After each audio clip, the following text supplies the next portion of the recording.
What's up everybody, Idle Survivors just dropped a new hero that currently has her Interstellar, the first hero who can transform, the kitty cat, Nightshade. I'm going to go over her skill kit, show a little gameplay through the Interstellar hero saga, and also some based off what I have her at so far, which is 8 stars, but 10 stars is really going to be determined on luck. I'll most likely only get 4 copies, you need 5 for 10 stars unfortunately. And then I'm going to determine if she will fit in with the current meta of heroes we see all the time, and if you should invest into her. Let's get it.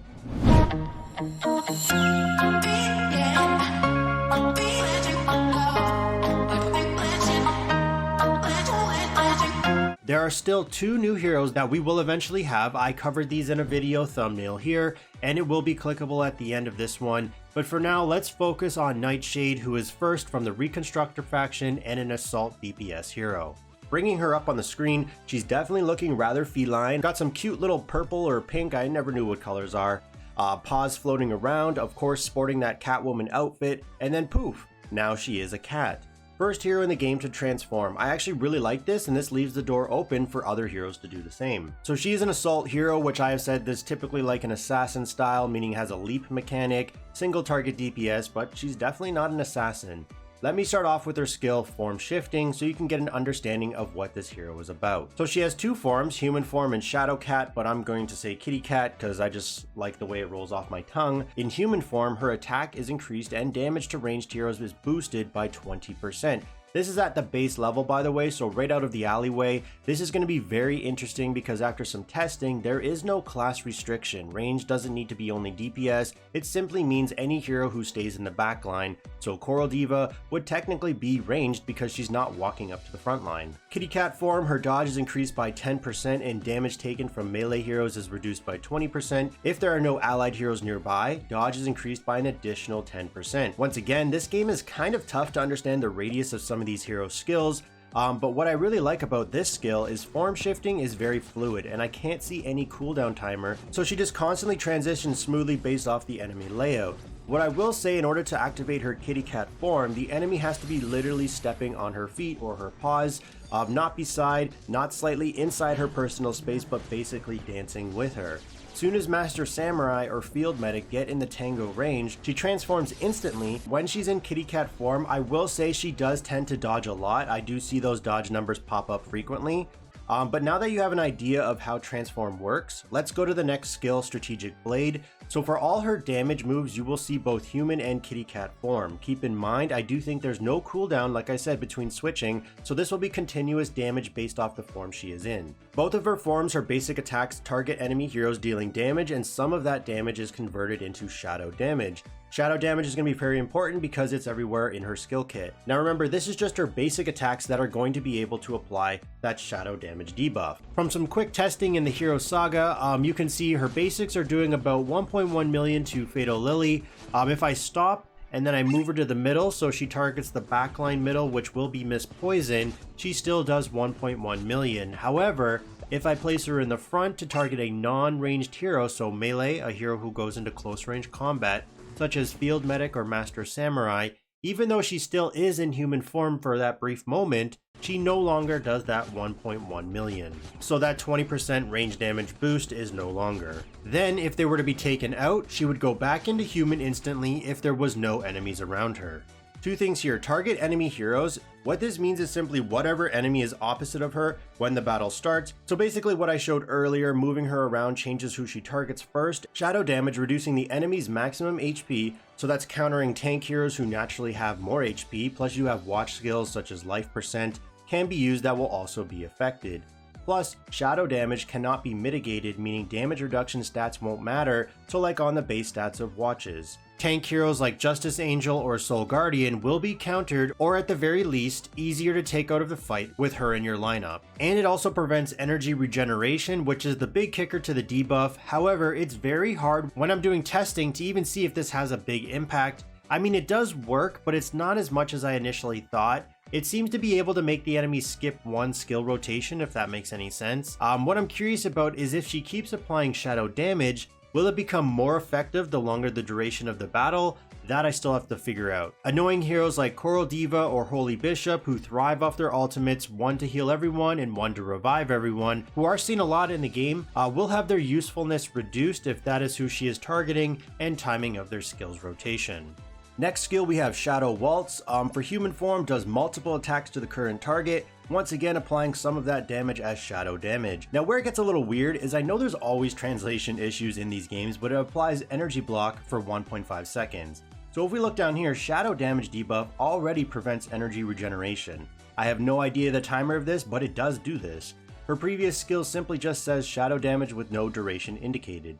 This one says energy block for 1.5 seconds, but it can become longer depending on how low the enemy percentage of maximum HP is, which will also be factored in from shadow damage. Hero skill descriptions in this game are just so confusing in my opinion. There's just not enough value shown for my small brain to understand anything. Let's just move on from now. Kitty Cat form actually does a neat skill here where she summons 2 cats to pounce on the target, dealing damage, also applying some of that as shadow damage of course, but instead it removes 2 enemy buffs. Now this is another issue because there's a lot of unknowns with this skill. Firstly, it's very hard to tell what heroes even have buffs in this game because there are no buff indicators. Most of the time I'm left playing on 1x speed and trying to see what's happening by the numbers that show up on the screen that indicate either critical hits or defense buffs gained. So in my opinion, they need to implement maybe an option to turn off or on buff indicators, whatever you desire, and just put them in the game to be above their hero image. This is where you're going to see when their ultimate is ready down here. Secondly, shadow damage and energy block sound like the same thing. It says down here, prevents energy regeneration, then unable to regenerate energy. Is this not the same thing, just reworded? But regardless, it is a solid single target damage skill, and when I do look at the numbers, it does consistent solid damage, as well as more ability to prevent energy gain. And then finally we have our ultimate, Deadly Shadow.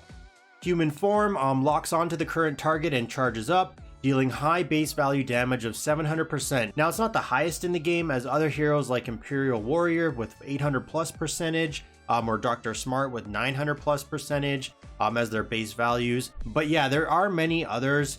It will depend on how low the enemy's HP percentage is, like how her other skills work regarding the final damage outcome that syncs up with her shadow damage. Kitty Cat form disappears dealing damage where she is untargetable, which is really nice, and then she reappears dealing more single target damage. But also look at the values here, 280% base but 600% shadow damage, compared to her human form only adding 30%. Shadow form damage can't be mitigated, remember, so that's a positive there. Even with the 20% range damage bonus in human, this skill still has 880%, while human form, if you included that, only does 750. So I was wrong with my assumptions after using her for a bit here, and found she does do better damage consistently in her Kitty Cat form, at least in PvP, and then also gains a shadow shield. But this is why she has off-tank possibility. When she goes into that Kitty Cat, due to the enemy being in melee range, when she ults, she gains a shield, but she's not absorbing damage. She can negate the effect of a skill once. So this isn't a shield based off her HP.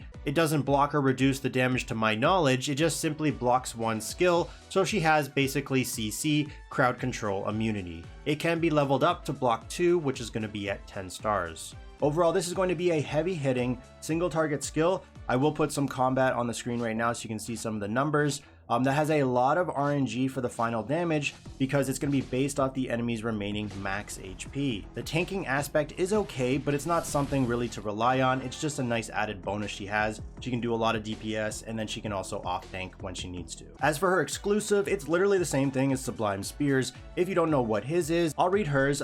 So the exclusive effect, it ignores defense of 15%. The toy skill does single target damage and gains an attack buff, with the exclusive toy effect of basic damage plus 50% and attack plus 6%. I don't think we're going to be seeing brand new toy skills for a while, and unfortunately you can't really see all the toys in the game unless it's in an event where you can click on it and it's one of those toy choice boxes. But yeah, we're probably not going to get new ones. They're just going to be copying older ones and then placing them on the new heroes. So they'll just be recycled based off the hero's class or their skill kit. Overall, this hero I feel can play both roles fine, frontline or the backline, but I am favoring her in the cat form more. The dodge she gains is noticeable, but it's not something to rely on due to the low percentage chance. I saw in the Idle Survivor Discord a lot of players asking, is she worth summoning for? I would say for the majority of players, no. If you are a new player just finishing up your week 3, as you will need to be, I believe, done your week 3, so that would be your Firefox Riders Interstellar, and you skipped Firefox due to using everything on Justice Angel previously, I would personally suggest to skip her unless you're a high spender. Having said this, just remember though, 1 copy is pretty useless, so if you go for these summon events, you pretty much need 2 copies to be able to do anything with the hero. As a free-to-play / low spender, if you have saved up a fair amount of diamonds, 2 copies is definitely doable since you get a lot of hero shards during the event, 25 from the Hero Saga, more from summon quests, and then from the summon pool rewards. I do think she is a solid hero, but if you're not a veteran player or a high spender like I mentioned, there are better priority heroes to focus on that will give you better progression bumps. She isn't a hard carry from what I've tested and seen, so I will most likely be using her to strengthen one of my 3v3 PvP Star Arena teams, or using her for specific situations. But let me know down in the comments what you think of this hero. Will you try to summon for her? How do you feel about the transform aspect? I like it, as I said, and it definitely opens that door for further heroes to have something like this, whether they turn into an animal or something entirely different. As always, thanks for watching and stay tuned for the next one.